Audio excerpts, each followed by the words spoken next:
Welcome back to the Morning Juice. This is your host, Juice. Today's guest is our founding father of Path and of Uncle Ched's. He's going to talk about his vision for his companies.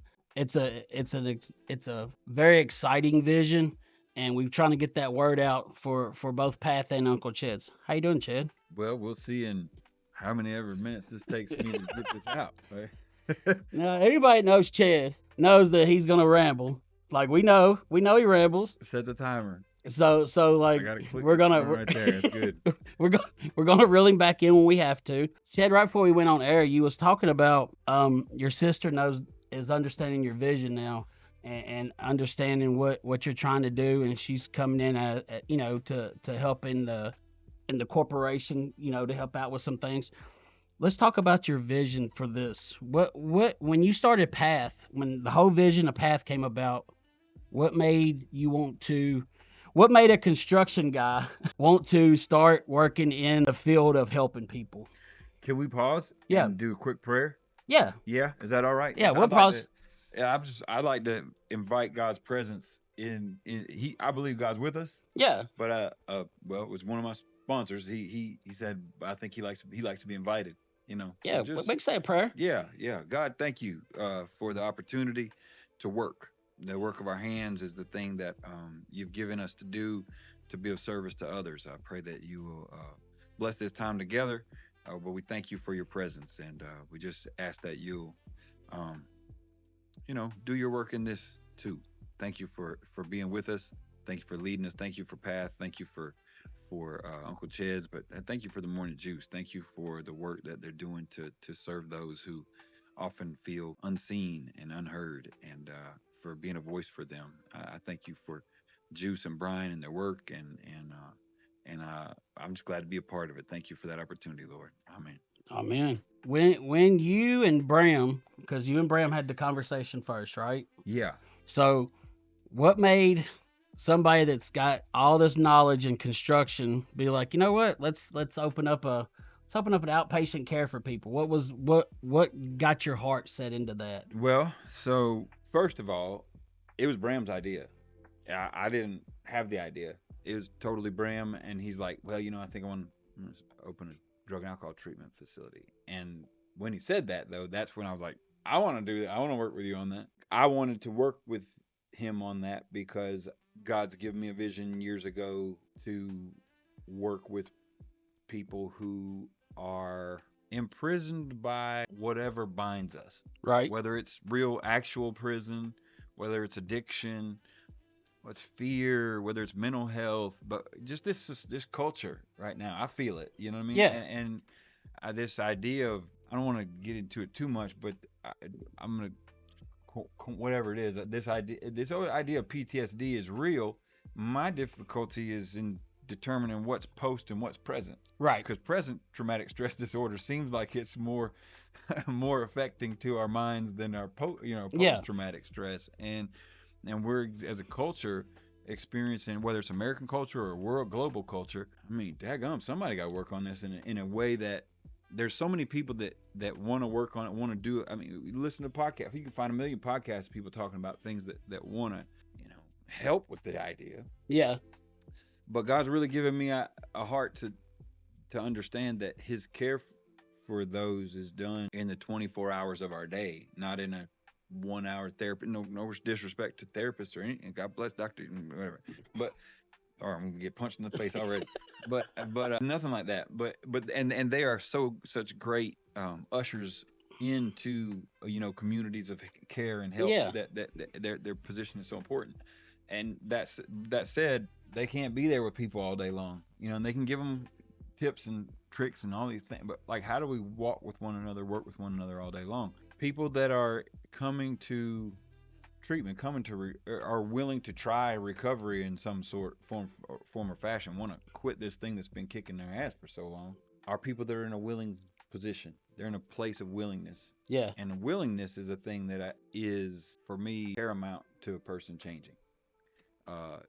Until I became willing to consider that I was the potentially causing the problem. Right. Part of it, at least, in my life. Oh, there goes the thing. I don't know if I You're wrote good. the whole sound. Until I was willing to consider that was potentially a me problem, I wasn't ready for me to change. Yeah. And so until a person gets to a place of willingness, trying to fix them is going to be you just bashing your head against a wall doing a thing but when you find a group of people that are willing, and they're showing up willing because, I mean, it's like the basis of, like, I am willing to say that my ass is on fire and I have screwed the pooch in some kind of way that I need, Yeah. And so if you can get me into a business that's going to be bringing those people to you, hopefully en masse, if you do good business, then that's why I do it as a business. I'm not trying to hide it. I don't mind make money, but use that money to reinvest. So we can talk about business how we want, but Yeah. that's kind of why I don't do it just nonprofit necessarily. I'm not scared. Money's going to change hands, nonprofit or for profit. It don't matter. You don't have to have money to do either one. We can talk business. That's different. But if you can find me a conduit of people who are willing, that sounds like opportunity for me as a business person. Yeah. And so anyway, that when Bram said I want to do this, I'm like, I want to do that, because God already put in my heart to be working with people like that. And for several years before that. And when Bram said that, I'm like, there's a prison. There's a prison basically that I can go in and buy. Yeah. You what I found interesting is when I came on the path in January, right when we were just getting going, I heard that you was hoping that one day that the people that came through Path, you wanted Path to be someplace where they could be a part of Path forever, like be able to maybe even work with Uncle Ched's and get skills that that they don't have, where they can be electricians, plumbers, framers, or whatever. And I thought that aspect of it was fascinating, because, like, me coming from somebody that was in treatment and worked in treatment, after their 30 days was up, they're just gone. Yeah. And your vision, it seems, and I'll let you speak on it, your vision, it seems, is that you want them to come through the program and then help them start their life. Like, as far as, hey, you ain't got a job, hey, we'll let you try to figure out something with Uncle. We'll teach you a skill. Yeah. And if you don't want to use it here, at least you still have a skill that you can go out in the real world, and you won't have the reason to fall back into addiction and relapse and all that other stuff. And I mean, I want to let you speak on it, but that's how I felt like when it was told to me in January. That was big future plans for Path, is like, let it be we want you to come in and we don't want you to ever go away. You might graduate, but we don't ever want you to go away. We want you to be part of the family forever, and if you can find some capacity to work with Uncle Ched's, that's great. Yep. So, yes. So, I don't know if I didn't make up the name Path either. Bram McKenya came up with that, and I love it. I loved it when I heard it, and I know other ones are called Path. There's a lot of whatever. Yeah. But for me, the idea of a path is the journey, right? And life is a journey. The journey is to the end of this life. Right. Now, I'm a person who, I believe in an afterlife. Yeah. You need to know that about me if you're going to hear me talk about stuff. but this part of it ends at death. It doesn't end at retirement at 55. Right. You're still breathing. Yes. You ain't retired. You don't plan on retiring. You plan on doing something. Yeah. And God bless the folks who are retiring, because I know a lot of folks who retire and then they go get a job. Like, well, you need to retire. You just change job. Anyway, whatever. But God bless them. That's okay. It's just a mentality thing. We have this idea. I don't know, that's just, there you go. I'm gonna get myself off that. But a path is a thing for us to walk together. Yeah. And so when but for me as a person in recovery, my choice to stay sober and to walk this walk is a one day at a time thing. And I wake up every morning with untreated ism, whatever it is, and I need God's help today. Yeah. And yes, I'm thankful for his help yesterday. Yeah. I'm hopeful for his help tomorrow. Absolutely. If I make it. But today is going to have enough trouble of its own. And you know me, I got us in trouble. I don't know, we in trouble. But that's the gift, is if I don't have anything going on, he ain't got nothing to get me out of, or in. I mean, that's true. The third step prayer says, I love it. It says, one of the lines is, you think I know? I pray this. I know the prayer by heart. But take away our difficulties, that victory over them would bear witness to those we would help of thy power, thy love, and thy way of life. But it says, it doesn't say, let me fix my difficulties. It's asking God to take our difficulties away. Right. Take away our difficulties. Take them away. Now, that means, one, you're going to need some difficulties to take away. Absolutely. So it doesn't mean that life's I was just in a meeting today, and the reading was about, or yesterday, but the reading was about that after we recover, we think that life is supposed to all be this bed of roses and angels flying around in some halo or something, whatever. No, it's that there's going to continue, life on life's terms is going to just kick my ass. I mean, me looking at it, life has been probably more difficult since I found recovery. You know, yeah, man, because I'm doing things that I get. Yeah, because used to I would hide behind a razor blade in my leg, you know, but now I'm having to life at this point. And so I live it. Yeah, and so like I would say the difficulties are probably more since recovery, but also more rewarding because I know what to do with my recovery. That's recovery. It's being restored to sanity. Yeah. But it's insane for me to think that as a person who draws every breath, involuntarily. Yeah. Ooh. That's a good word. Also check it, see if it's actually a word. Fact checker for sure. Anyway, but when I sleep, I'm breathing. When I'm drawing breath right now, as I can't talk if I don't draw breath. Right. If breath goes out, then the path ends. Yeah. This part, the part that I know about in this life. But if it's that necessary, if I am subsistent, if life for me requires outside help immediately, I don't even make myself breathe. Matter of fact, trying to hold my breath enough to make myself pass out, I'll just breathe again. Yeah. I won't be able to make myself. I'm just breathe. Right. It's involuntary. It's something else outside of me makes me be alive. And if that something, whatever it is, gives me that breath, what else might that something have for me to do or care? Now, maybe it just wants me to breathe. I don't know. And then everything else after that is up to me to just do whatever the heck I want. Right. God bless you. Be careful, but don't quit breathing, or else you'll not be doing anything anymore. Whatever you say. But for me, as a person who is just walking in recovery, the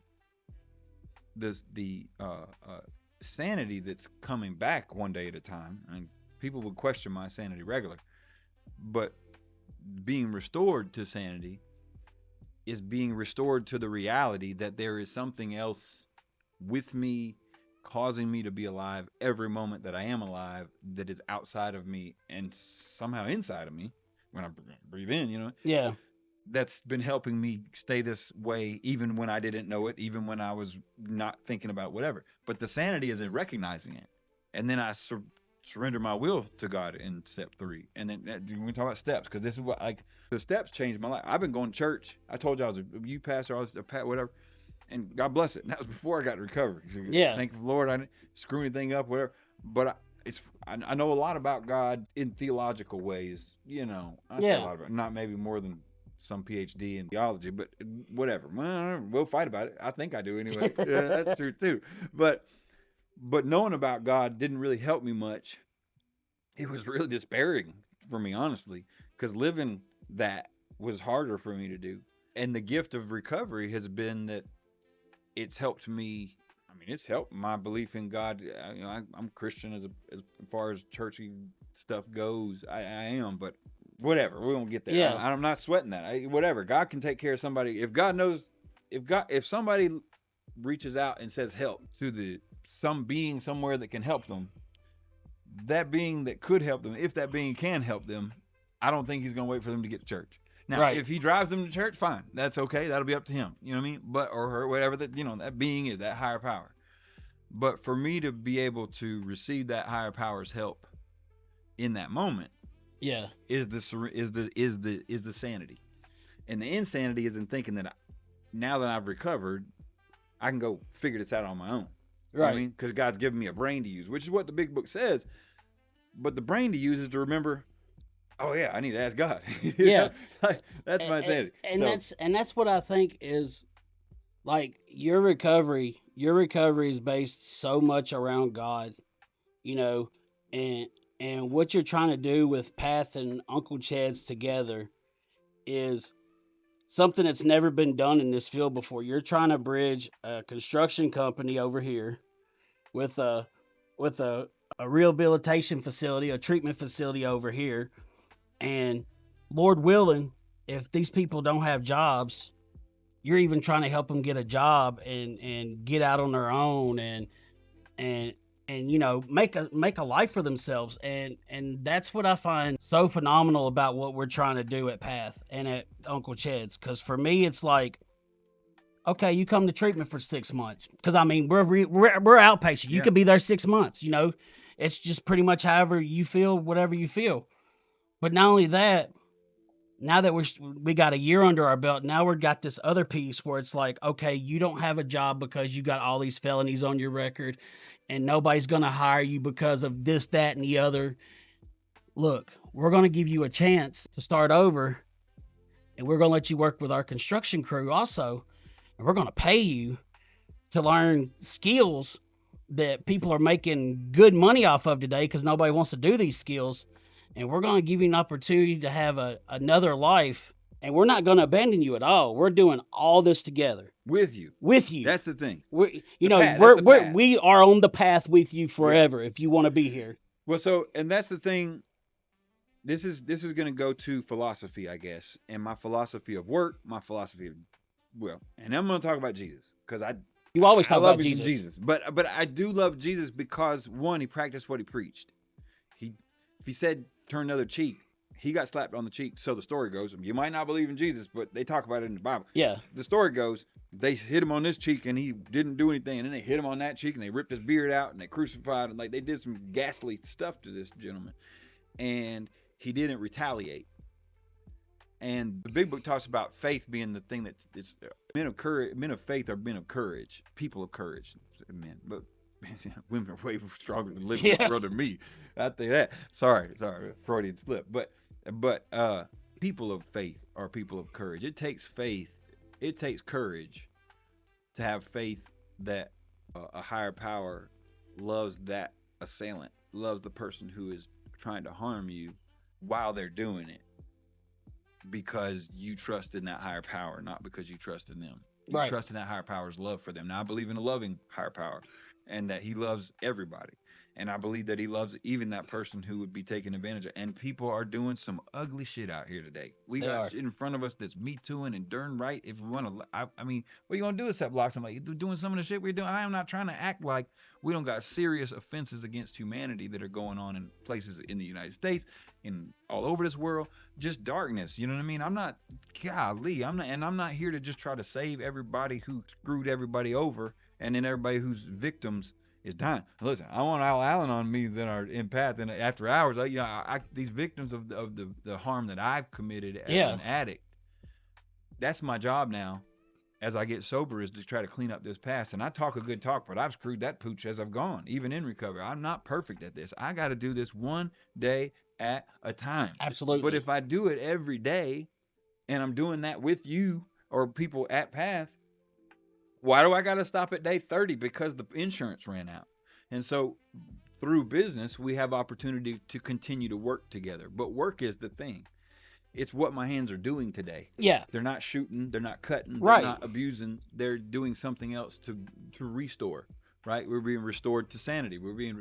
And so restoration and progress is kind of, but we make progress there. I screw that up all the time, but I can work on it today. And then when I screw it up, I can make those amends immediately now, instead of waiting 10 years and being bitter and thinking it ain't me, Yeah. And I can receive when that person says, hey, you screwed up and you're getting this thing up again. You need to quit. Oh, sorry, that's probably me. Whatever. But that's where recovery comes in. Anyway, but when we're talking about business and Path and somebody coming to work for Uncle Ched's, or I don't care if they work for Uncle Ched's necessarily. Right. But what I also see, so I was a youth pastor, and I do love the youth of America. I do love the youth in our communities. I raised in coaching, schools, education, teacher, and I watch our kids, and there's a fight for their lives. There's a fight for political pundits to get a hold of them, for people in just all different kind of, whether it's school. I mean, I don't know. We're just scrambling to figure out what to do with the kids, Yeah. And God bless it, amen. They're worth it. They're worth figuring this thing out for sure. And we're getting the early 20s and 30s and 40s, that have been hit in the face, punched down, beat down. and we're like, I don't know, but if we keep doing this, they're going to end up like this, you know. And so let's work with these folks because they're showing up, right? Yeah. They're willing. They're in this willing space, and hopefully they can be in a place that they help restore these kids because these kids need somebody that's got an answer. And our answers politically, even religiously, even. I mean, if you look at our church statistics, again, it's churchy. When I ain't getting on church, I ain't mad at you, pastor. Email him. Don't email me. I don't even check it. So, but our brokenness statistics, whatever you want to call them, run them across the board. They're just as high in church as they are out of church. Absolutely. So how are you gonna if you don't practice what you preach, who wants to listen to your preaching? Yeah. You know? And so, but now we're filling up churches because we want to hear the preaching on Sunday, but we're not doing it the other 6 days. And here you go. And so what are we doing the rest of the week? But if we take our time and we pastor or lead or walk with on the path, whatever you want to call it, for 6 days instead of 40, 50, 60 hours a week at work, instead of 1 hour a week with a 25-minute sermon if he don't preach too long before I get hungry and I'm ready to go, what opportunity could we have to then really see continued growth? But now, and in recovery though, the thing is consistency one day at a time. It doesn't just end at the end of that insurance policy. Right. And so what do we do with these people? That's why we've got people coming back. And this industry is, rife with bad. There's bad companies out there. Yeah, there is absolutely a stigma. And on that's why I love Path so much. That's why I can put my whole. I got a big lighter for. Don't be mad at me. I lit my cigar with it. That's all I had laying around. So this is what I got. Don't judge me. Go ahead. Sorry. That's where my passion is with Path is because you got a group of 8 of us, and our passion is people. Yeah. Absolutely 100% people, and you're a people person. Yeah. And so like, I know what we're trying to do at Path. And what you're trying to do at Uncle Ched's is just, we're trying to lead by example.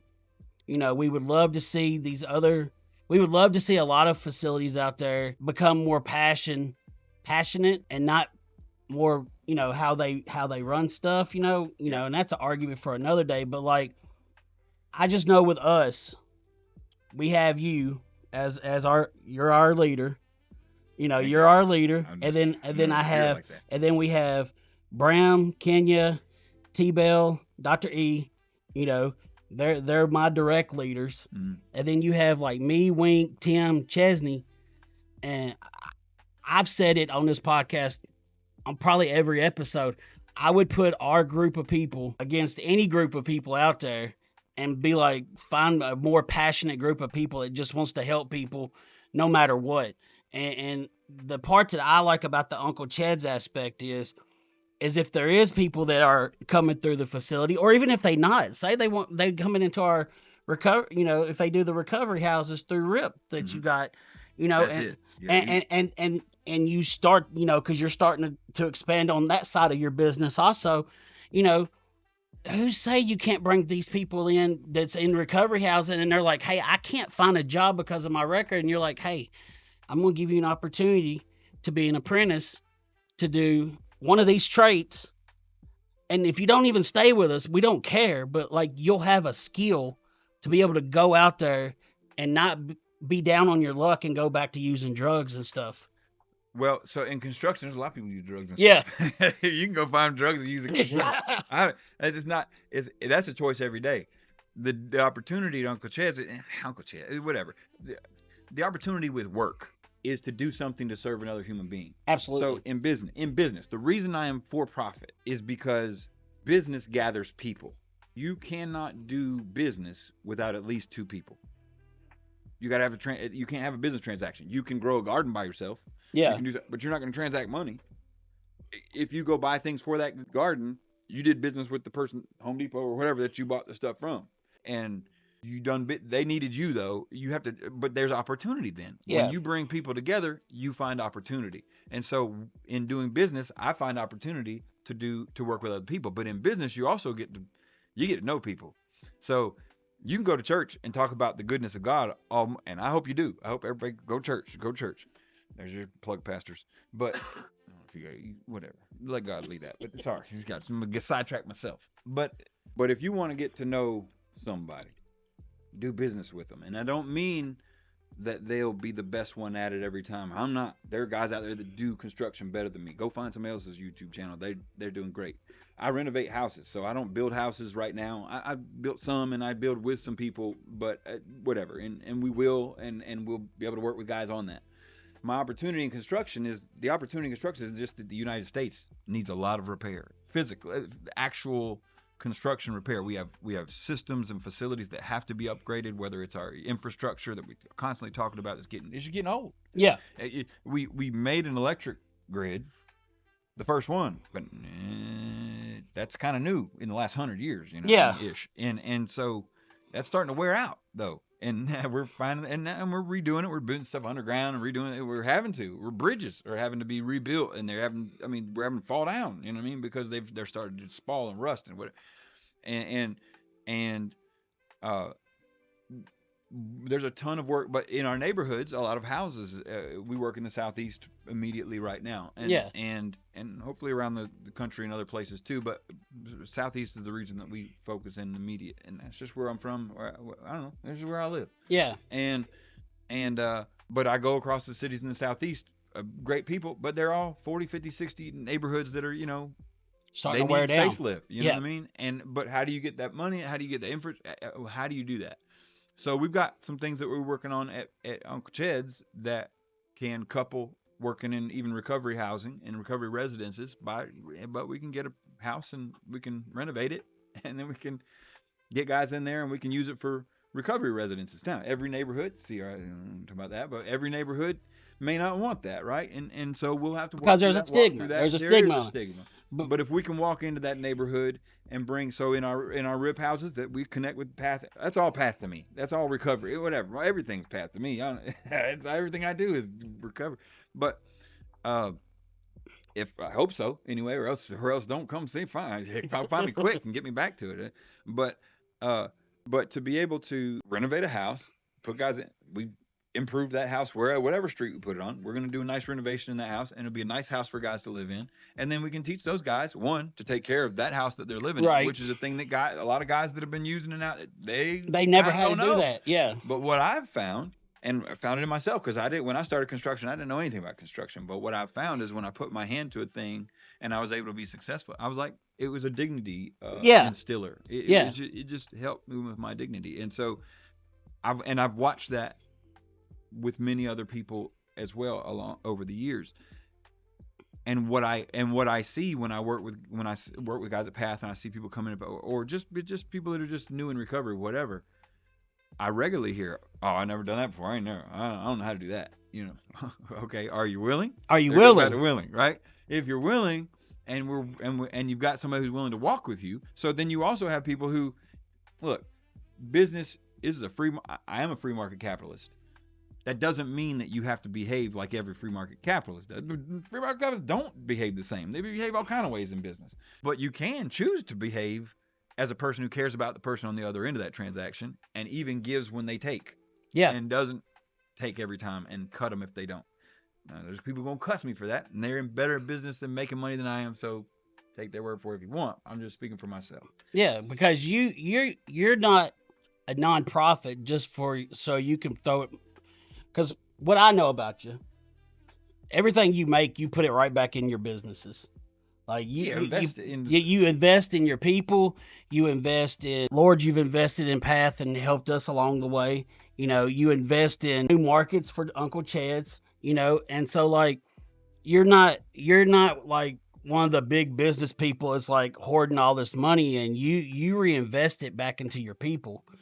But see, that's doing God's work in the same hand, because like you could hoard it, but like you don't, because you want everybody to succeed. The one thing that I have learned about you is that you want everybody to succeed.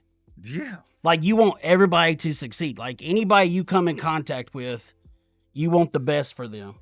And you hold the best for them until you can't no more. Like you said, I give them chances. Sometimes they take more than they're supposed to take.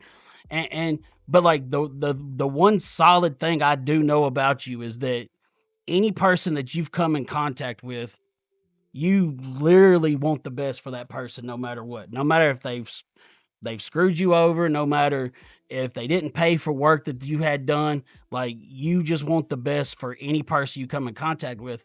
And to flip that, I'm 29 months in recovery and I still have trouble with that from time to time. Like somebody cuts me off in the road, I'm like, fuck you. Like I'm sitting there going road raging on them, and for you to be able to just want the best, and you, the way that you wrap scripture into those situations when like people question you, because everybody gets questioned and people question you, but like the way you can pull out the right scripture to show what you're really wanting to do, and to make it, and then break it down to where we can understand it, and we're like, that's the vision, that's what he wants, because like some people will be like, Chad's he's chaotic, he's bouncing all over the place, you're trying to talk about this thing over here that somebody needs money for, and it turns around and it goes into a figure eight, it wraps around the parking lot, and then somehow you get it to come back to what you needed to come back to.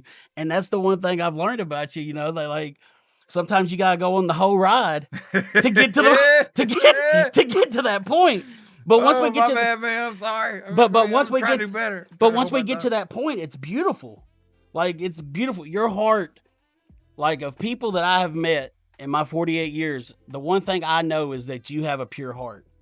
And you show it every day. You show it for your family. You show it for all of us. You show it for your board. You show it for people that probably didn't deserve it. There's been things that, bless my heart. It is. I'm not sure it's true, but you bless my heart. But like that, the one thing that we've all said, like anybody that knows you, that we work together at Path, has always said, Chad's got a great heart. There's the one thing you will never question. But see, to me, that's one of the most fascinating things that a person be complimented on, is that they have a good heart. Oh. Because like you either have it or you don't have it. So for some people that say you can. I believe in that. I believe you can change a heart. Change my heart. But see, for you, even if that person don't have the same kind of heart as you and don't have the same ideology as you, and are just there for a short time, and maybe they're going to try to screw you over, and you might even know they're going to screw you over, you still give them that benefit of a doubt. And a lot of people wouldn't do that, and it's your character, man. Your character and your heart is unmatched. Well, match it. Because if I can do it, y'all can do it. That's the whole point. The whole if I can do it, anybody can do it. I gotta screw this up. Sorry, I cut you in. And that's what I think that makes us all good at what we do at Path. We see your heart and your character, and I would never, there is not a single person at Path that I would ever question their heart or character, because like we argue with each other. Like anybody that works in treatment, we argue with each other, right? Like it's happens. There's people that argue with me.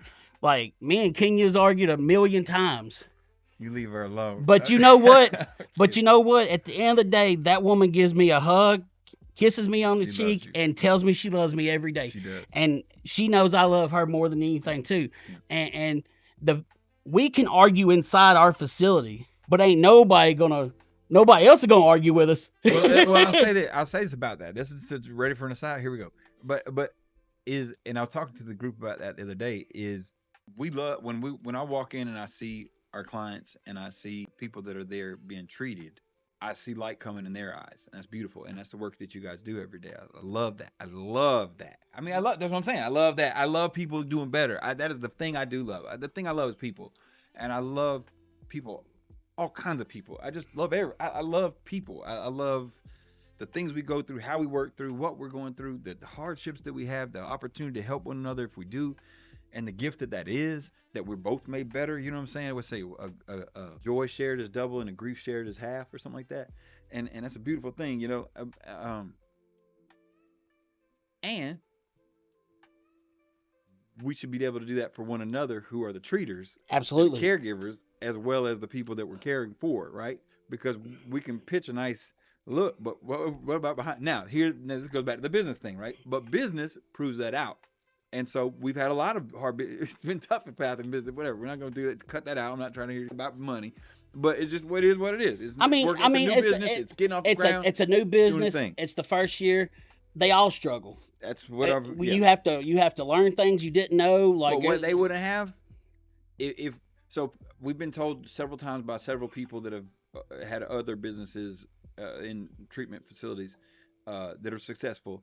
That we should have started with less people and and I'd have more money left over right now. Yeah, God bless it. Okay, but we wouldn't have the experience that we have with one another to prepare for that, to have the people.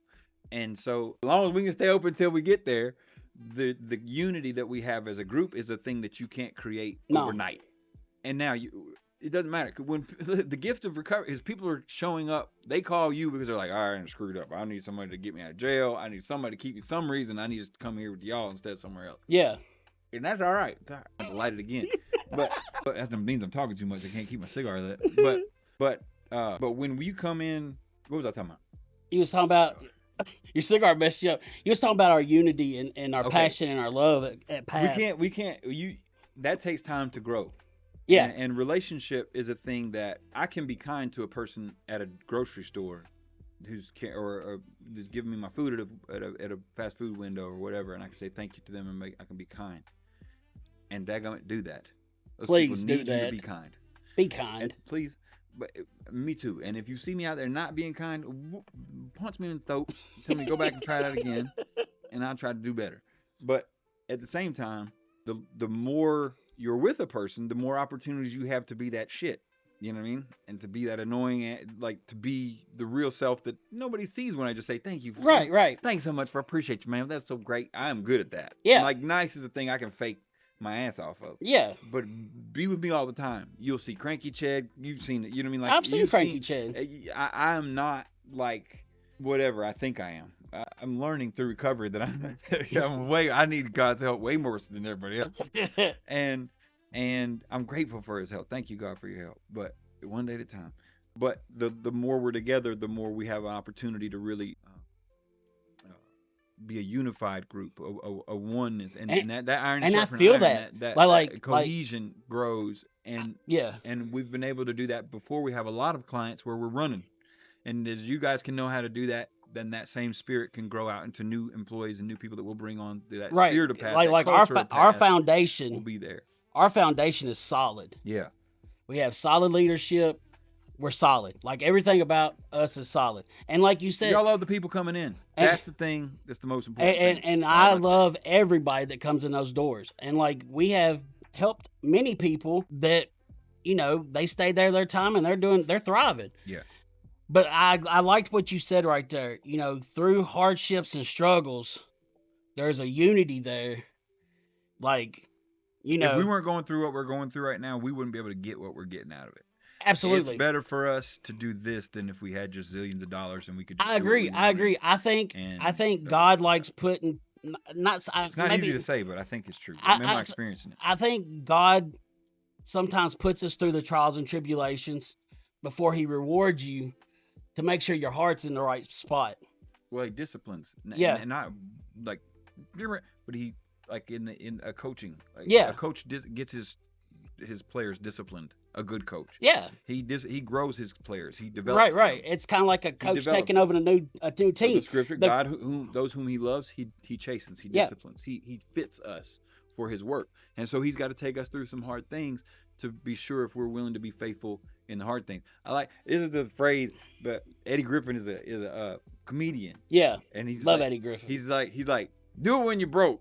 I like what you say, all this stuff. Do it when you're broke. Yeah. I want to hear, let me hear you say that. You know what I mean? Like, okay, that sounds great, but do it when you ain't got no money. You know what I mean? You're lying at me. And I'm like, that's my man. Tell the truth. Anyway, and we've done that. We can love one another in that. We can love one another if Uncle Chad's and Path all go bankrupt, and it doesn't matter. The people are the work. The people are the thing. If you wipe out all of the advertisements, the microphones, the three of us will still be sitting here as people. My little girls will be in there, and that'll be the love, the opportunity to love and serve one another doesn't change one iota. Absolutely. As long as the people are there. when I was talking about the work and two people being together, it's business is the opportunity to bring people together. Anybody who thinks business is people. If people don't do business, business doesn't get done. Right. Bears don't swing hammers. And if they do, Yeah. they're just throwing it. But they're not building a house. You know what I mean? Like they Right. might pick one up and whatever. But they're not. They just eat looking for food. Yeah.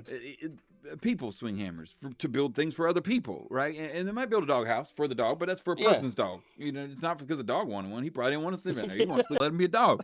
But somebody got to make a nice frou-frou dog house. God bless your dogs. It's all good. Just saying. And say, I love dogs. Sorry, all dog people. God bless nice frou-frou dog house, huh? Whatever, or tough dog house with chains and stuff on it. I don't care, but whatever, everything. But poodles or pit bulls, I don't care. Right. I love them all. But the point is, there's still people. It's the people doing the business. And so when you do business, you have opportunity to get in front of people. And so I'm like, well, let me do as much business as I can because I love as many people as I love people. Yeah. So I want to do business with as many people as I can because if I'm doing business, that means people will be involved. And I have opportunity to be of service to them. And if you can do that, you can stay in business. Now, it doesn't mean you'll be the best at business. It means you have opportunity to grow in business. Does it mean means opportunity to learn from other people who do business better than you do? You know what I mean? And if you can go with that humility, you have opportunity to stay around. And if you don't quit, you don't quit. Yeah, I mean it's kind of like, even when we've had dark times at Path, our leaders have reached out to more successful facilities to see what and those people have been very kind. And they have been so great. kind. They have been great. And they have told us pointers, hey, y'all should have done this first. Okay, well, we've already skipped that step. So, what can we do now? I've experienced one thing. Didn't mean to cut you off. You go. No. I just cut you right off. But even with our podcast, this is episode 26, Brian. Brian gets talked to every episode. Y'all already know this. Do we know your voice? Does anybody know what you sound like? Yeah, he's actually been on an episode. Oh, nice. So we got I wanted 26. to talk so bad. so we got 26 episodes, and if I was to sit down and critique our first 3 or 4 episodes to how we are now, I could sit there and pick them to death. Because I feel in the last, I love every single episode I've done. Don't get me wrong. Well, you're on it. Right. I like being in front of the camera. But you do great, by the way. But if I look back at the last month's worth of episodes from the knowledge and me watching other podcasts and Brian watching other stuff and just us learning stuff together, I would say the past month, and our numbers show it, the last month, it's not that the guests are any different. It's just we're starting to get our rhythm now. We found our rhythm, and now we're getting our rhythm now. And it's I think Brian told me today, since April, we've had 48,000 views, which is phenomenal because when me and Brian started this, 48,000 was not even the number we had envisioned. We was if we get 5 people to watch, right? That's 5 people to watch. Literally, that was mine and his conversation. 48,000 views with not a single advertisement. But if it's worth doing. Not a single advertisement. Only by word of mouth. 48,000 views. And out of those 48,000 views, I think it was something around 90%. They're not even subscribers. These are people that are just randomly finding us and watching our stuff. But in the last month, out of those 48,000, I think he told me the last month was 14,000. Yeah.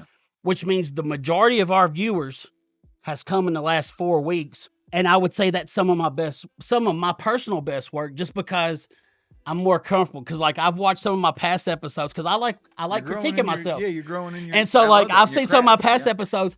There were episodes I didn't say a word the whole episode.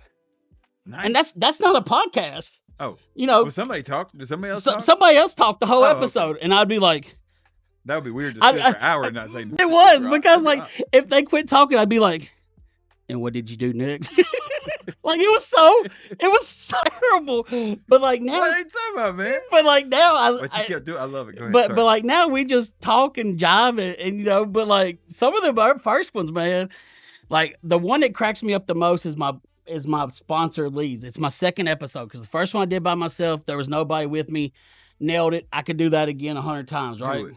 So Ready to go. But the second one was with my sponsor Lee, Mm-hmm. and I might have had 4 sentences that whole podcast. I sit there. But he's your sponsor. You're supposed to listen. I You're sit supposed there. to. I sit there so nervous and scared that like every time I went to say something, it was like, yeah, like it was bad. But see, it's kind of like the growth of Path and the growth of Uncle Ched's. I went through the bad stuff. Yeah, it takes time to because I had to learn. Mm-hmm. You know, I was never. Anybody that knows me at Sonic knows that whenever I had an employee meeting with 30 people, literally my stomach would be upset 2 days before the meeting because I did not like being in front of people. Yeah. So now here I am with a camera in my face. Well, tonight 2 cameras in my face, and I'm good with it. And like now I can make videos on my phone and talk, and like none of it bothers me. But it was like I had to learn and go through my struggles and watch how other people started their podcast and just like and realize repetition gets you where you want to, like we do at Path. You know, not everybody's journey's the same, but you got to work on it. Even though we ain't got many clients right now, we are honing our skills. So when we do explode, you know, and we get a whole bunch of clients in, we're going to be firing on all cylinders because like, you ready to serve. Yeah. Cause we have been we've been working on our skill sets and that's what I'm excited about Path. Cause we got a year under our belt. Path has given me this, like Path has supported me on this, you know, we got something. You supporting Path. This is helped Path. This has helped Path a lot. This is family. You know that like it's helped a lot of people. Like the people that have connected the dots that has come from the podcast to reach out to help Path here recently. That's what I like seeing. It's like we have a family at Path, and now I'm starting to get this family on the podcast, and somehow, by God's work, we have blended this family with my podcast to the family with Path. And now people are shooting ideas back and forth to each other. And it's like, it's beautiful. Like I could not, first 6 months, this is literally the 6-month mark. I could not have visioned where we're at so early in our podcast career in 6 months of what kind of work that God has led through the podcast. And you know, and it all starts with you though, because like if you didn't back Bram up on that idea, and Bram didn't bring T-Bell in, I would have still been at the ranch, still thinking about this podcast, still dreaming about the podcast, and it wouldn't be where it's at today. And what is amazing is that God knows our story before we know it, because I went to work at Home Depot thinking God wanted me there to learn not to cut myself no more, because Lord knows there's something in every aisle to cut yourself. There is. But literally, he wanted me there to meet Brian and put Brian in my life. Maybe a little both. And a little both, you know, seriously. And I was doing God's work at Home Depot. There was a lot of people I shared my stories with at Home Depot that like genuinely loved me as a person. And I genuinely love them as a person today. Like there's many relationships at Home Depot that I will never forget, you know, because Home Depot was my first stomping grounds when I started my journey. Recovery. Yeah. And so like I tell everybody, if you need a job when you get out of treatment, go to Home Depot. Like they worked with me so well on my mental health side that like I could not. And when I remember when I had to give my 2 weeks notice to Miss Sherry, that's her name, right? Miss Sherry. I gave my 2 weeks notice to Miss Sherry. I wrote it. Wrote her a letter.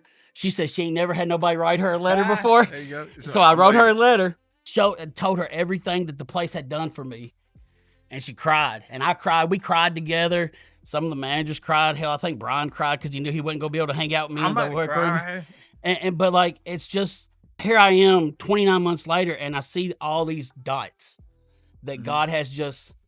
Who's at work? Somebody working. Yes. Somebody out it's there like this whole dartboard of stars. Doing for me. And God has literally connected all these dots, and it's fascinating, you know. And it is His work. And you know, that's why I have so much respect for you, because I have seen you at the verge of just ready to just throw in the towel at some point. Rightfully so, if you did, you know, but you just keep persevering because you believe in all of us. Uncle Ched's side, our side, you believe so much in all of us that we all fight harder for you. I believe in what God's got us doing. Absolutely. And I believe, and there's a lot of days that keep me going because you guys are the ones doing it, because your hearts agree. I was talking to, so I gotta talk on our construction guy, Uncle Ched's guys, and so those guys are persevering like crazy right now as well. And our subs are just, I mean, they're such beautiful people, and that's who on construct. That's who I work for. I work for my subs. I work to make sure they got what I do the best I can to get them work, good work, keep their work going as easy as possible, so they don't got to go find it all the time.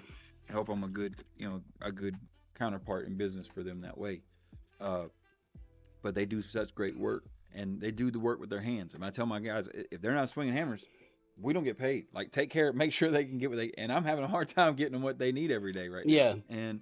And but God's providing, and He's providing through them, and whatever. And our construction guys, as motley as construction guys can be, Right.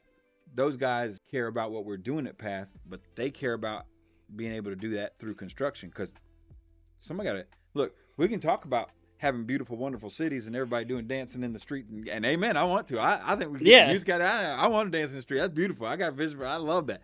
At the same time, we've got to put some infrastructure and God bless Home Depot, because I work with Home Depot all the time too. I'm at Home Depot all the time. I mean, we frequent Home Depot all over the South, and Lowe's too. But we buy a lot from Home Depot, but they provide a lot of material that's going out here to help clean up these places, and and a lot of it's, whether it's underfunded or whatever it is, it's not cheap to do the work that Right. you're doing in renovation or new building, and that somebody's got to have the money to do that. And so working through that is can be difficult, but the money that can be there is a thing that can be, you can teach a man or a woman, a person. I'm gonna screw this. I'm gonna get fired. Me too, right?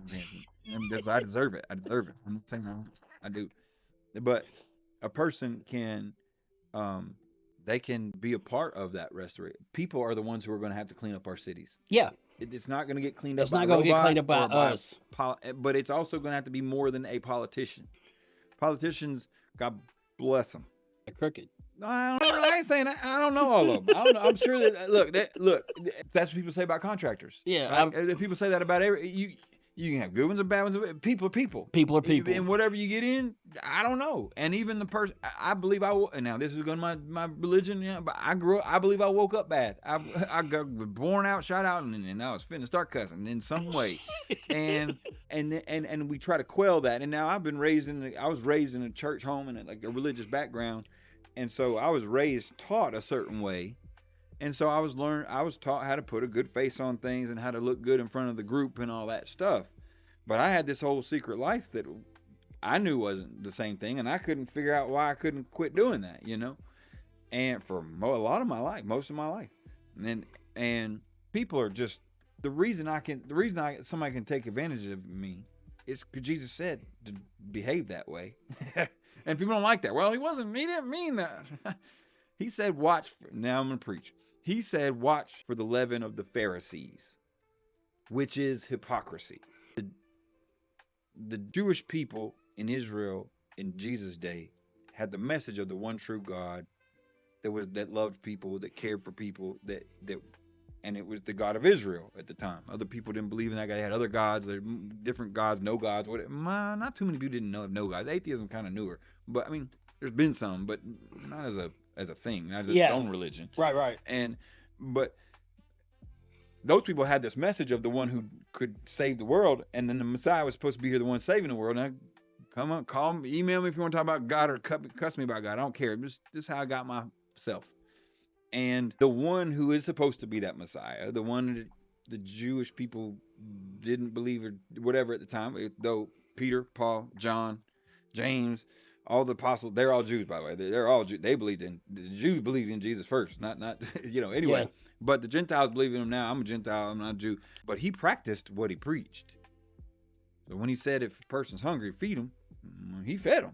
He said, how many pieces of bread and what do you got? I don't got much. That'll be enough. Sit them down and let's feed the people. He didn't just say, no, you should feed people. And then he didn't care about feeding people. He made sure people were fed. He did the work. And yeah, he was God and he could do it miraculously. But I believe we can do some miraculous things. And I believe he will empower us. But the thing is, he's given us this whole earth. He's given us all this good stuff that he gave us on this earth. And this goes back to the old, to Genesis, where he put us in the garden to tend it and to care for this place. That was our original job. Now we broke that and went away, but we had work to do day one. Work was the thing. Work is not a bad thing. Work is an opportunity to not do some shit that I shouldn't be doing. Right. I can go do something positive and generate with my hands. Now, what happens often is greedy people do the work and then they need holding and they like to keep it for themselves because I worked and they didn't. They're lazy and okay, that's fine. You can do that. And that's when you and God. I don't care. I ain't judging you. Is it free market capitalism? Yeah. Do whatever you want. But I can choose with my money not to do that. I can choose with my money to give even when, and then if there's none left, there's all the money left. He owns all the money. I also believe that. So you gotta have that. If you don't believe that, well, then do whatever you want. But I do believe that. And so I believe if he needs me to have some more, he'll get it there. And if he needs me not to, he won't. And I'm okay with that. I can live with it. I can trust him. Now, it's not easy every day. I say that flippantly like it's super easy. I worry about money. I worry about all that stuff all the time. But it's those opportunities that allow me the opportunity to grow through that and to trust through that and to increase my faith and to increase my trust in him. Job or no job, wife or no, like a life on life's terms. Yeah. But to do everything I can to invest. So I do also believe in the philosophy of business, but I believe the Bible is a business book. I believe Jesus, the Gospels in particular, are a business book. And Jesus, when he was 12, he's recorded, that's the earliest age he was recorded as saying anything. And he said his mom found him in the temple because they couldn't find him. They'd been there. Do you know the story? Okay. Well, what do you know what he says? I don't remember what he says. Okay. Though. He says that it's recorded in two different ways, but it's the same thing. He says one says I had to be in my father's house. I had to be about my father. But the other way it says I had to be about my father's business. My father's house and my father's business is the same thing. A man's house, a king's house, is his business. That's his business. I had to be about my father's business. Jesus came to do business. And then he preached about it 18 years later when they pick up him talking again. Yeah. That's all he talked. He taught business. Are we getting too long? No. Okay. He loved that. Oh, sorry. No, he loved that. That was good. Well, he did mean business. He meant business. And so when we half-ass it, sorry, Jesus, but he knows when we do it an hour a week and then go about doing our business the way men do business, because that's just business. Okay, I hope he's okay with that answer on the day that he calls and has an accounting for our business. But on that accounting day, I don't know if he's going to call for our books and look for our bottom line and how we do with the IRS. It all matters in our day-to-day because that's how we care for people. That's a transacting with people. So it matters that we do that well and we steward well. But stewarding doesn't mean hoarding the money and counting it right. And stewarding means if I am a steward for a person's money, well, let me say that like an investor, a person who gives their money to a money manager, they expect that person to take their money and grow their money, right? They expect them to make wise decisions with it and grow it to be as big as possible. Right. And if you find out that they're half-assing that and they're not doing it because they're just lazy and they're making good enough and they're like, it's making good enough, I'm going to go golf. I bet you're going to get another one at least, if not choke that dude. You know right. What I mean? Like, you better try harder. It's my money, you know? Okay, well, what if he sees it like that? Well, he said he does. He said that one he gave 5 to, one he gave 2 to, one he gave 1 to. The 5 brought back 5 more. The other one with 2 brought back 2 more. So brought 4. The one with 1 buried under the tree and said, hey, listen, I got your 1. I didn't lose you none. Okay, I gave it to you to grow. I didn't give it to you to hoard. I didn't give it to you to hold on to. I gave it to you to grow. And so if he gives it to me, people may say that some of the things I do with my money is just throwing it away. But I'm throwing it away into it's a kingdom business mentality, not an earthly business mentality. In the kingdom business, as we work with other people, we can do that in earthly business. We can carry that out in earthly business. So I can do it in business because I'm going to work with people. Yeah. So I can do that. It's fine. But the transaction that's the bottom line counted by money is not how we define success in that moment. It's how we care for one another in that business transaction. Yeah. And yes, hopefully, if you don't do it well enough, you will not be in business anymore. You have to go out of business because you won't have enough money to do what you're doing anymore. And that's fine. That's fine. It'll run its course. But you can then continue to still do kingdom business, which is loving people, caring for those. So when we talk about who is it that he cares about? So then we want to talk about business. When it comes to that accounting day, when the guy shows up and says, what did you do with the stuff I gave you? How did you steward those things that I gave you, sir or ma'am? Person. People. Everybody. If that's a thing, I don't know if you believe in that, but if you do, then let's talk about to the church people. How about that? I told you to do business a certain way. And I said that if there's someone who is thirsty, did you give him something to drink? If they were hungry, did you give them something to eat? If they were naked, did you clothe them? If they were a widow, did you go and care for them? If they were in prison, did you visit them? If they were sick, did you take care of them? If your answer is, well, I didn't really think you were serious about it. I thought that was metaphorical. Right. You didn't do business. You weren't doing business my way. Right. Not my way, his way. You weren't doing the business the way I told you to do business. You weren't stewarding the way I told you to steward it. Well, I put it in my bank account, and I did it, and we went on vacation, and I love my kids, and wicked people love their kids. That's what Jesus said. Even wicked fathers give their children good gifts. You don't get extra credit for doing what everybody does. Right. Everybody does that. You know what I mean? What did you do to the people that did? He said, love your neighbor as yourself. And then this guy, who was a lawyer, and he was talking to Jesus about that when Jesus said it, and he says, you've answered right. And then the lawyer says, in seeking to justify himself, the teacher of the law says, and who is my neighbor? Now, why?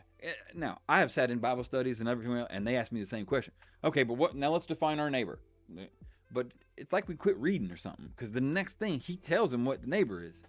He says, because why? Because the guy who was the righteous person, he had done all these, he kept all the laws in Judaism. He was a law guy, and in Judaism. Yeah. In Jewish culture then, and even now, but then in Israel in particular, the law of the religion was the law of that land. Now it was overseen by the at that time the Roman law as well, but they allowed Israel to subsist under their own laws as long as they kept peace and whatever and paid their taxes. But this teacher of the law was a person who was supposed to keep all these laws. Just like if a lawyer is supposed to keep his law, or the judge is supposed to in our follow the laws of our land. Well, their land was also the religious laws, and so he'd kept all the 10 Commandments, and all of a sudden he's so seeking to justify himself and make sure I've loved my neighbor as myself. Yeah. Jesus explains who his neighbor is by telling the story of the Good Samaritan.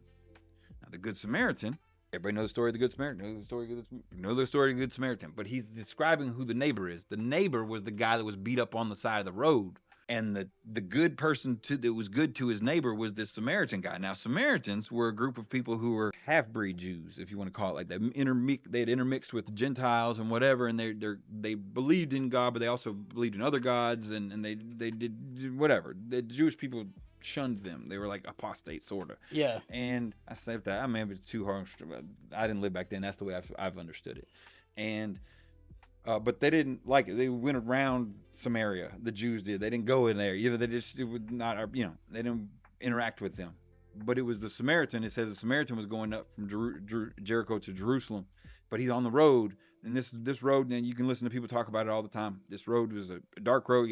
Bandits would have been on it. People were doing business or whatever. And so there's whatever it is. The person who's supposed to be this guy's enemy, because he's in Israel, he's in the Jewish land at this time when he's walking on this road. Probably it's a Jewish guy that's beat up on the side of the road who is technically his enemy, because the Samaritans didn't like the Jews either. Right. And he didn't say, "Oh, I'm not touching that guy. Screw him." You know what I mean?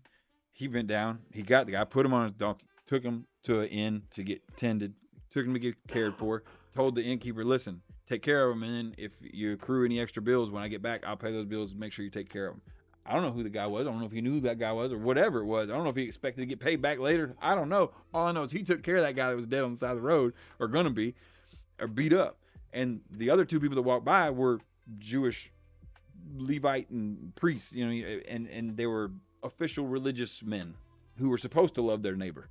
They're the ones who love their neighbor. They're keeping all the rules, Yeah. But they passed by him and they didn't help him. They didn't love their neighbor. And so when we're talking about the business of the kingdom, when we pass by people who are dying in our streets from fentanyl, dying in our streets from poverty, dying in our streets from, in America, in a free market capitalist country that's got all the opportunity. We're not taking care of our neighbor.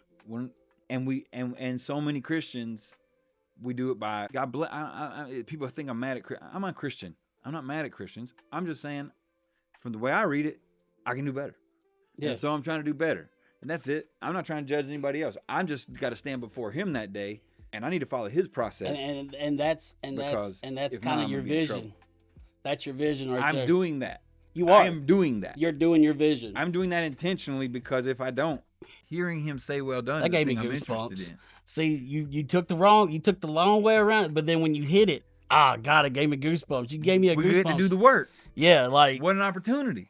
the way you There's put no better place the to do Jew it on in the America. side of the road and compared him to the guy dying in the road with fentanyl, like up in Philly. They got that whole row, and nobody's going in there to do really nothing. You know, They're the people that have, we've they've abandoned ruined them. their own lives. You know, Yeah. they've screwed up. And I understand, But see, here's what I've learned in addiction and in homelessness, because we at Path went down to Tent City back in February, I believe, is when we went down to Tent City and we was feeding people down there, and I was amazed at how close I'm homeless every week, because some of the stories was like, I got sick, I got put in the hospital, I missed 2 checks and I lost everything.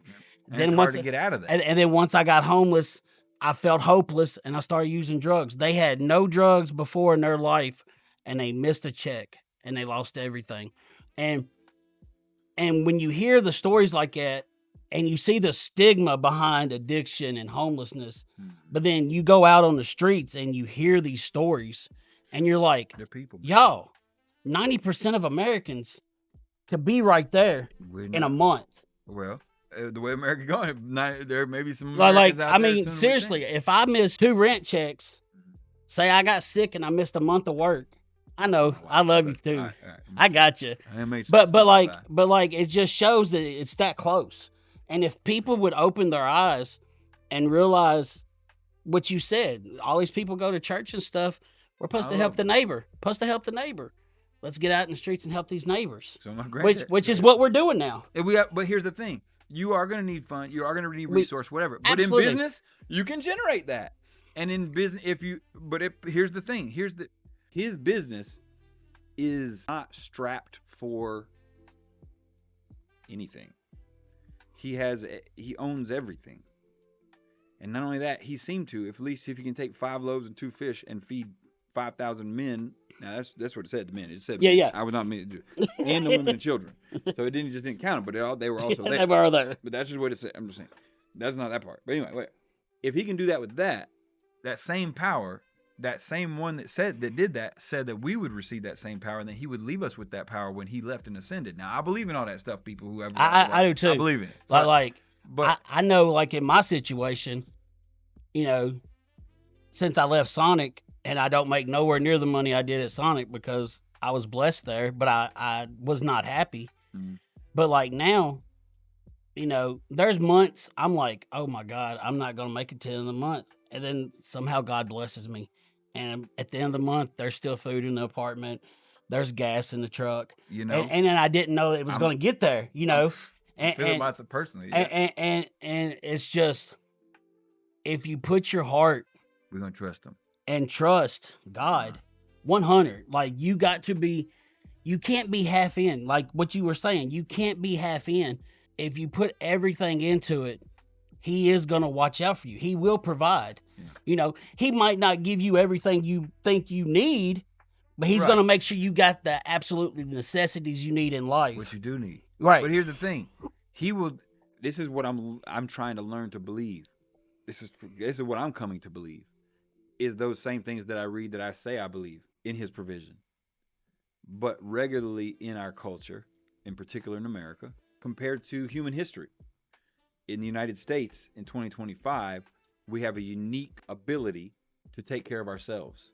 And as long as we work and don't be a screw up, we are made to believe that we can take care of ourselves. And if we don't, then we've clearly screwed something up. And then you need to tighten it up and do better. And if you do better, then you won't have to deal with this because you live in America.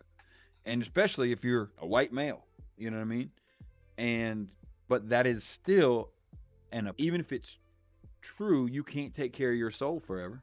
Right. You still gonna die. I don't care if you're American or Chinese, you gonna die. Everybody's gonna die. You're gonna need some help outside of you. And oh, by the way, you're still drawing that breath, whether you get to get that check and do that work and all that stuff. You're doing something with some outside help again, remember? And so to have this prideful attitude of my arrogant self being able to provide and do for myself, when my girls can't. I have 2 hands that can go to work. My girls are not going to be able to do that. There's a lot of people that just physically can't do that, even in America. And in America, we're like, well, that's what we have Social Security. We want to take care of them. That's what that's there for, But not the people that are screwing up their opportunity. Yeah, but It ain't that cut and dry. And people that want to do that way because they've been able to carve that out and hold it for themselves, God bless that, man. I say God bless. I don't know. God bless them. I hope that he gets them and hope that works. I don't think that's going to work for me. And not from what I read and how I experience his relationship with me in my life.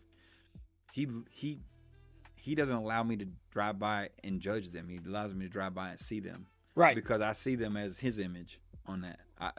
Another thing about money in the Bible and Jesus is when he talks about, you go to any church, if they talk about money, they're going to render unto Caesar. You're going to make sure you pay your taxes and pay your taxes. This is not about love the IRS people. This is not that. I'm not trying to say don't pay your taxes. Not at all. Pay your taxes. Render unto, I don't know if there's a Caesar, but render unto the government. Whatever. Render, whoever's pictured George Washington, render unto George Washington's bones. Whatever. But he finishes that statement, the same sentence. He says, but render unto God that which is God's. Now, what he says is, he asked him to show him a coin. He says, whose image and inscription do you see on it? So the image on the coin, you know whose image was on it? Say it louder. Caesar. Brian, thank you. There we go, Brian. Say it loud as strong, my man. Okay. Caesar's image is on it, right? Whose inscription is Caesar, that we know who's written on it, right? But he's talking to Jewish teachers. And he says, why would he? And so when I was young, I'm like, why did he ask that question?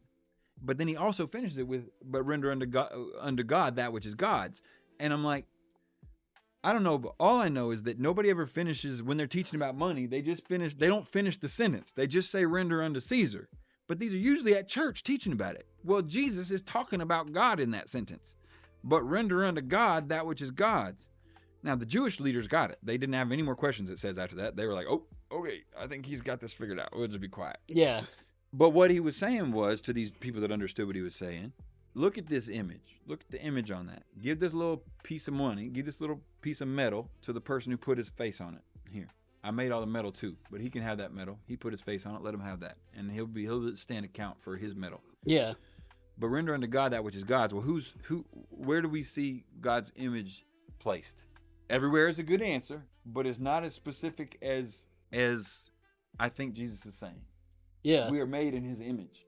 We are Right. made in the image of God. Is what those Jewish teachers understood that. That's the Torah. We are the ones made in the image of God. Yeah. So you can give him all the money you want, but give yourself Yeah. to God. Give yourself to Give God. you to God. Don't give you to Caesar. Right. Give yourself to God. You can give Caesar all the money. You can give him all the money. God doesn't need metal to He give just you needs food. you. Caesar's the one who makes you give him metal for food. God will give you food. He gave us food in the garden. He gave us food to eat and said you could eat anything you want. And he gave us plenty of food to eat. He gave manna in the desert. We woke up in the morning and he said, don't keep it for tomorrow unless it's on the sixth day. And then save it for 2 days. But it's going to go bad if you keep it. Don't keep it. Just eat enough and I'll give you more tomorrow. Don't even worry about it. And Jesus said, why do you worry about what you eat, or what you will eat, or what you will drink, or what you will wear?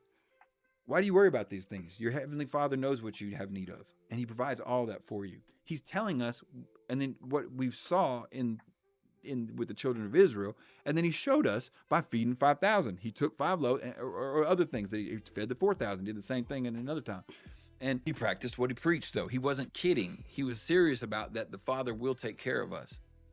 Absolutely. And it's easy for me to say that on Sunday morning in my comfortable church, in my comfortable house. And I struggle with this because I'm white evangelical conservative Christian male. I mean, that is me. I got all the things in my corner. You know, I can be comfortable as I want to be. And there are people that look at me out of the corner of their eye like, you are screwing this pooch and don't screw this up for us. You're supposed to do this better here, buddy. You know, and that's okay. Maybe it's a mockery. I don't know. But I don't care. I don't want to mock man, but I want to honor God. And I can't honor God by loving money in a way that I think that that's the thing that's going to take care of me today. Though that is where my heart goes regular. I've been raised in it. It's born in it. I worry if I don't have enough money all the time. I worry all the time. And every time I'm learning that I can say, all right, God, that's where, right there. I just give that to you. I give that fear to you. What would you have? What's the next right thing you have me do for that?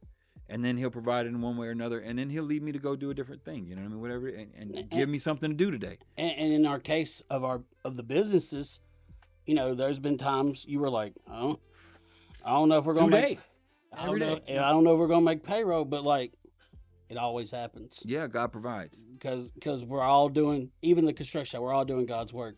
And before we go, I want to personally say we do something amazing every Friday morning with our teams, both of our teams.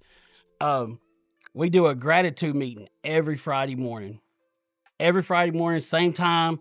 People on there. Sometimes we got 10, sometimes we got 25. But it just shows Good things. 3 good things that you're grateful for the week. But for me, more than anything, if I'm having a bad day and I don't want to be on that call, I'll get on that call, and by the time I get off the call, my heart's warm again. And so for me, it's almost like a 30-minute therapy session that I needed, because to hear people grateful for, they're going to be able to hang out with their kid on the weekend, or just whatever it is. You might be having a bad morning. Anybody that knows my mom's been super sick, and it's touch and go all the time with her. And there's been Fridays I got on there and I can't even think of 3 good things right off the top of my head. But after hearing other people, I'm like, you know what? There's a whole lot to be grateful for. And for us, I am grateful for you, first and foremost for bringing all of us together. I'm grateful for Bram, Kenya, and T-Bell. God bless Dr. E. Dr. E, we're going to get her story sometime this week. I don't even know, or next week. I don't know if Brian knew that or not, but we're going to sit down with Dr. E. We want her to talk about her career, just to show you how fascinating of a person she is. God bless her for everything she's done for all of us. But with that being said, we are fixing to end this session. Chad, I appreciate you coming on. Thanks for giving me time. No problem, man. Before we end, first I want to dedicate this show to Alan with Chestaway Fentanyl 2.0. Alan, I got your hat on again. Got your hat on again. We're praying for you. We're praying that you get through this fight of cancer. Cancer sucks. Everybody that we have ever, all of us are affected by cancer some way or another. But Alan, you are definitely in our prayers. He is a fascinating man who has done fascinating things in this recovery world. And we're praying hard for you, brother. We love you. The show is also dedicated to my mom. She got put back in the hospital, y'all. Just say prayers for her. As y'all know, she's got 3 organ failure. We're trying to get her. We're trying to get her on that. We're trying to keep her on that list so she can get the liver and hopefully help everything else out. But just everybody say a prayer for her tonight, if you don't mind. If you're out there struggling and you need help and you feel hopeless, you feel helpless, you feel like you're the only one going through it, please reach out to our website, morningjuicepod.com. Scroll down to the bottom, fill out that little form. It will shoot me an email immediately. I will reach out to you immediately. You can also reach us on Instagram at morningjuicepod. Go to the comment section. Tell us you need help. We'll reach out. If I don't see it, Brian stays up later than me. He'll see it and he'll call me to tell me to get on the phone with you right away. If for some reason you need help like right now, don't forget about 988. It's the suicide hotline number. Don't be scared to call it. Those people are phenomenal at what they do. I've used them myself, before I got help in recovery. Don't forget to join us for our live season 1 finale, November 19th, time to be determined. Rossi's going to be on there. If y'all remember, Rossi had the great story about SeaWorld. Be one of the greatest stories that was ever told on our podcast, still to this day. And with that being said, everybody, I'll see you juices later. Bye.